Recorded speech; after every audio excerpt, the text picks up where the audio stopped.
வணக்கம் நண்பர்களே, welcome to health up channel. இந்த பதிவில் மிகவும் சுவையான வேர்க்கடலை தக்காளி சட்னி பற்றி பார்க்க போகிறோம். வாங்க வீடியோக்குள்ளே போகலாம்.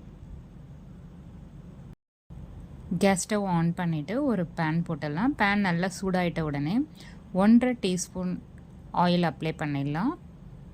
ஆயில் நல்லா சூடான உடனே கடலைப்பருப்பு 1.5 டேபிள் ஸ்பூனும் வேர்க்கடலை 1.5 டேபிள் ஸ்பூன் ரெண்டும் சமமான அளவில் போட்டு நல்லா வறுத்து எடுத்துக்கலாம். வேர்க்கடலையும் கடலையும் சேர்ந்து ஒரு 80% வறுபட்ட உடனே 5லேருந்து ஒரு 6 உங்கள் காரத்துக்கு ஏற்ற மாதிரி கூட்டவோ குறைக்கவோ செஞ்சுக்கலாம். 3 சமமாக வறுபடுற அளவுக்கு வறுத்து எடுத்துக்கலாம். இப்போ இந்த 3 பொருளை மட்டும் நம்ம இதிலேருந்து எடுத்துக்கலாம். இதே பேனில் இருக்கிற ஆயில்லையே நம்ம மற்ற பொருளையும் வறுத்துக்கலாம். பூண்டு கொஞ்சம் சேர்த்துக்கலாம்.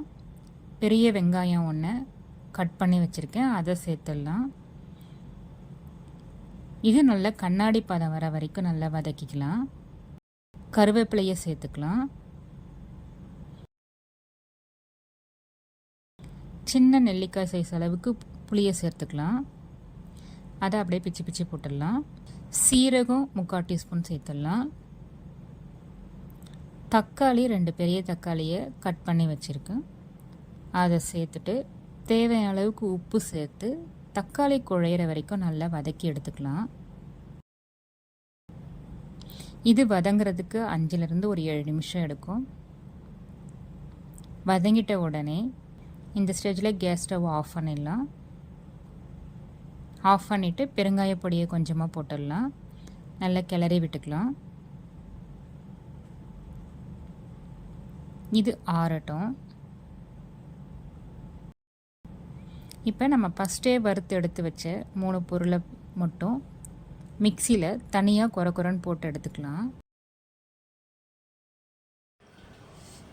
இந்த அளவுக்கு போட்டு எடுத்தால் போதும். இதனோட வதக்கி எடுத்து வச்சுருக்கேன் மற்ற பொருளையும் இதனோடவே சேர்த்துட்டு கொஞ்சமாக தண்ணி போட்டு கொஞ்சம் குறன்னு அடைச்சி எடுத்துக்கலாம். ரொம்ப நைஸாக அரைக்க வேணாம்.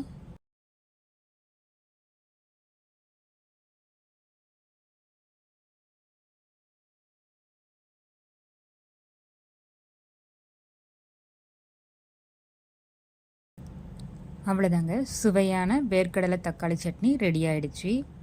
இது தோசைக்கு இட்லிக்கு ரொம்ப அருமையாக இருக்கும்.